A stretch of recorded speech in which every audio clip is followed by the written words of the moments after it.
17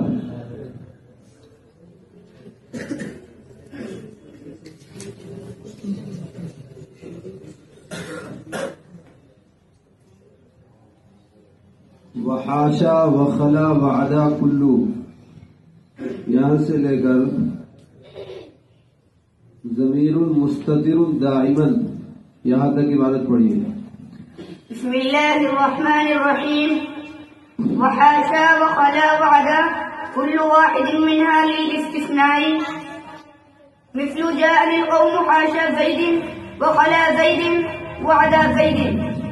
وقال بعضهم إن الاسم الباقي بعدها يكون منصوبا على المفعولية، فحينئذ تكون هذه الألفاظ أفعالا والفاعل فيها ضمير مستتر دائما.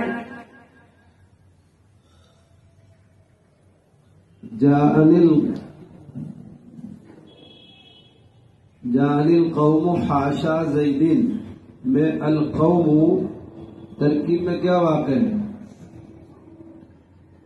القوم ترکیب میں مفعول به، ترکیب میں فاعل واقع ہے. فاعل کی تعریف کیجیے.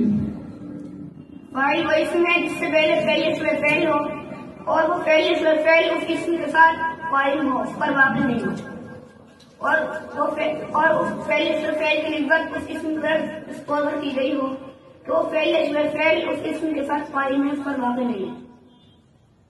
جی. جعل القوم میں القوم یہ قوم اسم متمکن کی وجوہ اعراب کے اعتبار سے کون سی قسم ہے؟ القوم اسم متمکن کی وجوہ اعراب کے اعتبار سے 16 قسم میں سے پہلی قسم مفرد منصرف صحیح ہے. تعریف کیجیے مفرد منصرف صحیح کی. مفرد منصرف صحیح وہ اسم ہے جو تسنیہ جمع غیر منصرف نہ ہو اور اس کا آخر حرف علت نہ ہو.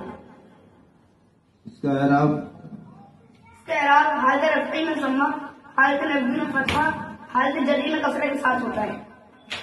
جی. صرفی سوالات. قال بعضهم میں جو قال ہے کون سا صیغہ ہے؟ قال صیغہ غائب مذکر غائب. کس باب سے؟ من باب نفع ینصب. بحث کون سی ہے؟ بحث پہلے ماضی مطلق مثبت معروف.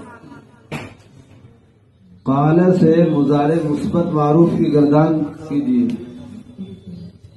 یقولو یقولان یقولون، تقول تقولان یقولنا، تقول تقولان تقولون، تقولین تقولان تقولنا، اقول نقول. ٹھیک.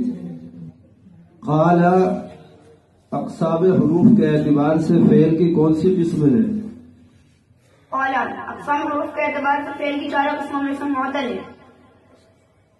معتل کون سا معتل ہے؟ معتل عین ہے. تعریف کیجیے معتل عین کی. معتل عین وہ اسم فاعل ہے جس کے عین کلمہ کی جگہ فعل ہے. اس کی مثال جیسا قال. چلیے.